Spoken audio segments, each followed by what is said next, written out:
Assalamu alaikum Bakir Мырза, кандайсыз, ден соолугуңуз жакшыбы? Умрай барактарыңыз кандай болуп атат? Алейкум ассалам ва рахматуллахи ва баракату. Аллага шүгүр, жакшы. 17 март күткөн күн келип, умра сапарыбызга жол алдык. Бул сапарга кимдер себепчи болду? Ким аркылуу келип алгансыз? Иншалла, Аллахтын каалоосу болду, келдик иншалла.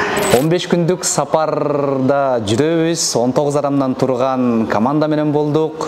Ошонун 6 күнү өтүп кетти. Деги эле сиз үчүн 6 күн кандай өттү? Биринчи бүткүл алам жараткан Аллага макталар болсун. Пайгамбарыбыз Мухаммад Мустафа саллаллаху алейхи ва саллам Алланын саламы жана салаваттар болсун. Андан кийин ушу Аллага көптөгөн шүгүрлөрдү айталы. Бизге ушу бардыгынан кымбат иманды берди. Аллага көптөгөн шүгүрлөрдү айталы. Бизге бардыгынан кымбат исламды берди. Аллага көптөгөн шүгүрлөрдү айтайлы. Бизге айбанаттардан айрым акыл берди. Аллага көптөгөн шүгүрлөрдү айталы. Бизге бейишке бара турган жолду жеңил кылып көргөзүп берип койду. Аллага көптөгөн шүгүрлөрдү айтайлы. Бир эки жандан көп күнөө иш кылсак дагы Аллах Таала өзүнүн мээрим, кечирим эшиктерин ачып биздин тообузду күтүп турат. Ушундай мүмкүнчүлүк берди Аллах Таала бизге. Аллага көптөгөн шүгүрлөр айтайлы. Мына Алла каалады. Алланын өкүмү менен умра сапарына келип калдык зияратка иншалла. Ниет кылып жүрөт элек. Бирок ойлогон ойду кыстаган турмуш жеңет дегендей шарт жагынан эмеле, бирок Аллах Таала каалап койду. Алла өзү акчага муктаж эмес экен, Алла эч нерсеге муктаж эмес, Аллах Таала кадыр зат, Аллах Таала алып келип койду. Аллага көптөгөн шүгүр айталы. Өзүм деле эмес, аялым менен келгенге Аллах Таала мүмкүнчүлүк берди. Аллага шүгүр, көптөгөн шүгүрлөр болсун. Алгач ошо Кувейт өлкөсүнө учуп келип, эң эле алгач Пайгамбар саллаллаху алейхи вассаламдын Медина шаарындагы мечитине келдик. Ал жактын эли кандай экен, журту кандай экен, ошол жактагы замзам суусун ичкен учурларды бир эстетип кетсеңиз. Өзү алымдардан, улуу кишилерден келип кеткенден авалкылардан укчу элек. Кичине мындай угуп, кичине кабар бар эле, бирок миң уккандан бир көргөн дейт. Аллага шүгүр, Пайгамбардын мечитине келдик. Мечитине келгенден кийин ошо Пайгамбарыбыз менен учурашсак деген ниет бар эле. Аллага шүгүр, Аллах Таала мүмкүнчүлүк берди. Пайгамбардын мечитине кирип намаз окуганга, Пайгамбарыбыз менен учурашканга, биздин элибизден, тууган уруктан, кыргыз элинен саламдоо айтты эле. Бардыгын саламдардын айтканга Аллах Таала мүмкүнчүлүк берди. Улуулардан укта элек келгенде эч нерсе унутуп каласың, сүйлөй албай каласың деп, даже өзүң ата энеңди унутуп каласың деп, бирок Аллах Таала бизге мүмкүнчүлүк берди. Бардыгына мындай тартип менен эрежесин бардыгын айттык. Тууган, кошуна, мечитте жамааттар, кызым медреседе окуйт, анын жамааты суранда эле бардыгына мындай тартип менен айтып, бардыгын Аллага шүгүр мүмкүнчүлүк берди. Салам дубасын айттык Пайгамбарыбызга. Тууган уруктан, кыргыз элден иншалла. Аллага шүгүр. Ал жердин бир өзгөчөлүгү бар экен, тынч шаар экен да. Тынч шаар экен, ушундай сөз менен айта албайсың да, өтө тынч экен. Аллага шүгүр. Жакшы. Андан кийин Мекке шаарына келдиңиз, умра башчыбыз. Азыр Каабаны көздөй барабыз. Ал жакка бараарда башыңарды жерге салып тургула. Качан гана Каабаны көргөндө эң алгачкы дуаларды кылып калгыла деди. Деги эле айтсаңыз, сиз асманды карадыңыз, карасаңыз астыңызда Кааба турду. Эң эле алгач кандай дуалар эсиңизге келди? Биз ошол Каабага жакындаганда ажы башчы айтты эле. Улан ажыке айтты эле, ошол Каабаны карабай тургула, Каабаны биринчи көргөндө эмне дуа кылсаңар дуаңар кабыл болот деп. Анан сабыр кылып ошо башты көтөрбөй Каабаны көргөн ажы башчы айткан жерге чейин келдик иншалла. Бирок жакындаганда баары бир жүрөгүмдө мындай толкундануу болот экен.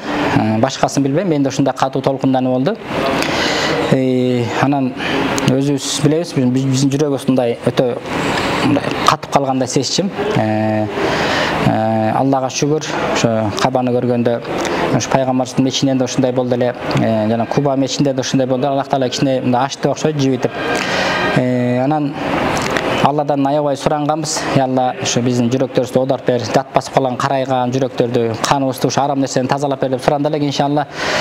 Кичине эме болду, жүрөктөр жибип. Каабаны көргөндө ошол алымдар айтты эле, биринчи көргөндө ушундай сурагыла деп. Алла, бирөөлөр машина сурайт экен, бирөө көп акча сурайт экен, бирөө да башка нерсе сурайт экен.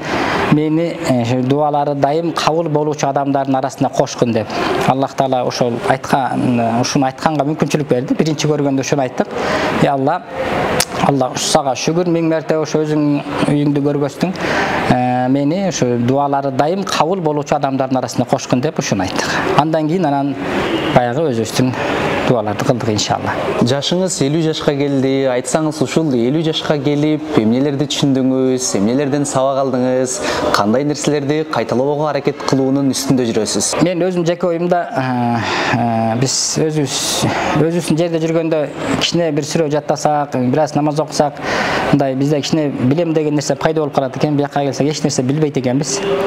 Бирок бияка чыгаарда да Алладан сураганбыз, Алла эч нерсе билбей кетип атабыз, бизди үйрөт деп. Бир да амалдарды билбейбиз. Биринчи жолу чыгып атабыз, бизди үйрөт деп. Анан чынында эле эч нерсе билбейт экенбиз. Чынында эле эч нерсе билбейт экенбиз. Иншалла Аллах Таала үйрөтүп атат. Алымдарды, ажы башчыларды себеп чыгып атат. Аллага шүгүр, Аллах Таала бир жакшы жамаатка туш кылган экен. Тынч, мындай жакшы жамаат, жөнөкөй жамаат экен. Аллага шүгүр. Жамааттан да сабак алса болот экен. Иншалла улуу кишилер бар, апалар бар, аксакалдар, жаштар бар. Ар бир адамдын жакшы жагы бар. Аракет кылып атабыз ошол жакшы жактарын алганга. Жамаатта чоң таасир берип атат мындай. Жакшы да шүгүр. Амал кылганга жеңил болот экен да. Ынтымак болсо, тартип болсо, тартип бар жерде береке бар дейт го. Аллага шүгүр. Жакшы кетип атат иншалла. Алла кабыл кылсын. Умра ибадатын өзүңүздүн бутуңуз менен басып, көзүңүз менен көрдүңүз. Кудай буйрса, кийинки жылдарга дагы насип этсе, жаныңызга кимдерди ала алайын деп атасыз, кимдерге себепчи болоюн дегендин үстүндө жүрөсүз. Эми мен келгенде эле сурадым, Алла үй бүлөмдү чакыр деп. Өзү 5 кыз, 1 балам бар. Иншалла сурадым, Алла чакыр, бардыгын чакыр. Анан мен дайым ушу 2 карындашым, 1 байкем бар. Ушу карындаштарымды көбүрөөк ойлойм. Аллах Таала ушуларды алып келгенге да мага мүмкүнчүлүк бер депчи. Ошо кыз кишилерди деп дуа кылып атабыз. Балким балдары себепчи болуп, эме болуп, анан ушу биз себепчи болуп калсак экен деп. Анан өзүм 5 кызым сурадым. Биринчи очередь балам бар. Ошону сурадык иншалла. Аллах Таала баарын чакыр деп. Ошол биринчи кылган дуабыз. Билинбестен 6 күндөй убактыбыз өтүп кетиптир. Ошо 6 күн ичинде кыргыздын тамактарын сагына алдыңызбы? Бул жактын тамактары кандай экен? Чынын айтсам, тамакты ойлогон жокмун. Чынын айтканда тамакты ойлогон жокмун. Өзүбүз кичине бир кыргыздын тамактарын ала келгенбиз. Ошол укканбыз абалкылардан замзам менен курма ичсең курсагың ачпайт деп. Чынында эле ошондой экен. Чынын айтканда бул жактын тамагын жеп көрө элекмин. Жегенге деле кызыккан жокмун. Ушул амалдарды аткарып калсак экен, бир нерсе үйрөнүп калсак экен деген эле ниет. Бул жакка эми күндө келе ала турган нерсе эмес. Кичине ибадаттар кылып, амалдарды аткарып, дуа кылып калыш керек. Максат ошол. Анан тамак, башка нерсе ойлогон жокпуз. Ушуну Кудай Таала насип кылсын эми. Эркектердин көзүнөн жаш чыгуусу сейрек кездешет эмеспи? Алгач сиз ушул балким Мекке шаарына келгенде, Мадина шаарына келгенде бир жүрөгүңүз бир титирөөнүн абалында болуп, бир көзүңүздөн жаш чыккан учур болдубу? Биринчи ошол Мадинадан чыкты иншалла. Биринчи Мадинадан чыкты. Жана мен айттым го, жүрөгүм катып калганда ошол жерден Аллах Таала кичине жүйүттү окшойт. Аллага шүгүр. Биринчи Мадинадан. Анан жана Куба мешитине барганда 2 рекет намаз окуйт экен иншалла. Ошол жерден анан Кабаны көргөндө Аллага шүгүр. Умра башчысы тууралуу айта кетсеңиз, Айдар мырза тууралуу сиздерге кандай кызмат кылып жатат, кандай нерселерге себепчи болуп жатат, деги эле команда кандай экен? Умра башчы бул Улан Ажыке менен мен көп жылдан бери таанышмын. Илгери чогуу иштегенбиз. Мурда да сапарларга чогуу көп чыкканбыз. Мен муну жакшы билем. Аллага шүгүр. Анан Алладан сурады элек, ушул чоң алымдар менен дагы барайлы деп ниет кылганбыз. Мындай жакшыраак сабак алабызбы деген ойдо. Аллах Таала эми Алла билүүчү го. Аллах Таала биздин деңгээлибизди билип, ушуну Улан Ажыкеге эме кылды. Өтө жакшы. Биздин немебизди түшүнүп, бизге өтө бардыгыбызга мындай бирдей мамиле кылып, Алла разы болсун бу кишиден. Көп нерсени бизге үйрөтүп атат. Аллага шүгүр. Эми коомго бир өзүңүздүн кайрылуу нерсеңизди жазасаңыз, өзүңүздүн ичиңизде бир айта турган нерсеңиз бар, балким ушул умра тууралуу бир өзүңүздүн классташтарыңызга, курдаштарыңызга, жакындарыңызга бир айта турган сөзүңүз бардыр. Бул жакта Алла дуаларды кабыл кылат дейт. Ушул учурдан пайдаланып Алладан сурап кетебиз. Аллах Таала ошо биздин кыргыз элибизге аманчылык, токчулук берсин, бейпилдик берсин, падышаларыбызга адилеттүүлүк берсин, амирлерге адилеттүүлүк берсин. Анан кыргыз элине хидаят берсин, туура жол, анан туура түшүнүк берсин. Көп адамдар намаз окуп, бирок түшүнүктөрү башка да. намаз окушат, көз ачыктар барат, намаз окуп башка иштерди кылат. Аллах Таала ушундай туура түшүнүк берсин бизге. Анан Алла жүрөктөрдү оодарчу, баарыбыздын жүрөктөрүбүздү оодарып, жүрөктөрүбүздү иман, ислам куруу менен, Куран нуру менен нурлантсын. Андан кийин ушул жана жора жолдош дегендей ушул жактан көрдүк, көп адамдар карыган апасын, аталарын өздөрү жөнөтө берет экен. Бул өтө чоң ката иш экен. Байкуш апалар, аталар база албайт, жуун албайт экен. Ошол эгер апалар келсе, кыз келиндер келиш керек экен. Ушуну айтып коет элем. Барганда да айтам иншалла. Карыган кишилер болсо, мындай аял киши болсо, аял киши керек экен. Жанда кызы же келини карай турган, жуунта турган. Мындай ысык жерде 1-2 күндө билесиңер кандай акыбал болот. Эркек кишиге деле аксакал киши өзүнүн баласы керек экен. Ушундай, мындай мен атамды жөнөттүм деп эле салып берген, бул туура эмес экен. Ушул сабак болду мага. Эми баргандарга айтам.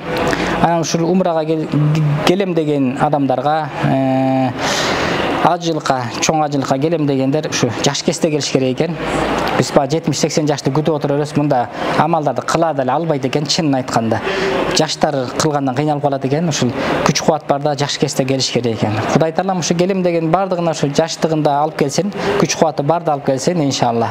Мен ушуну каалайт элем. Сизге терең ыраазычылык билдиребиз. Бул жашоодо эң жакшы белек адамга адам убактысын бөлүп берүү дейт. Сиз дагы ушу биздин интервьюбузга убактыңызды бөлүп бергениңиз үчүн Кудай буйрса ден соолукта болуңуз, өмүрүңүз узун болсун. Ушул умра ибадаттарын жыл сайын аткарууга насип этсин Кудай буйрса. Сизден Алла ыраазы болсун.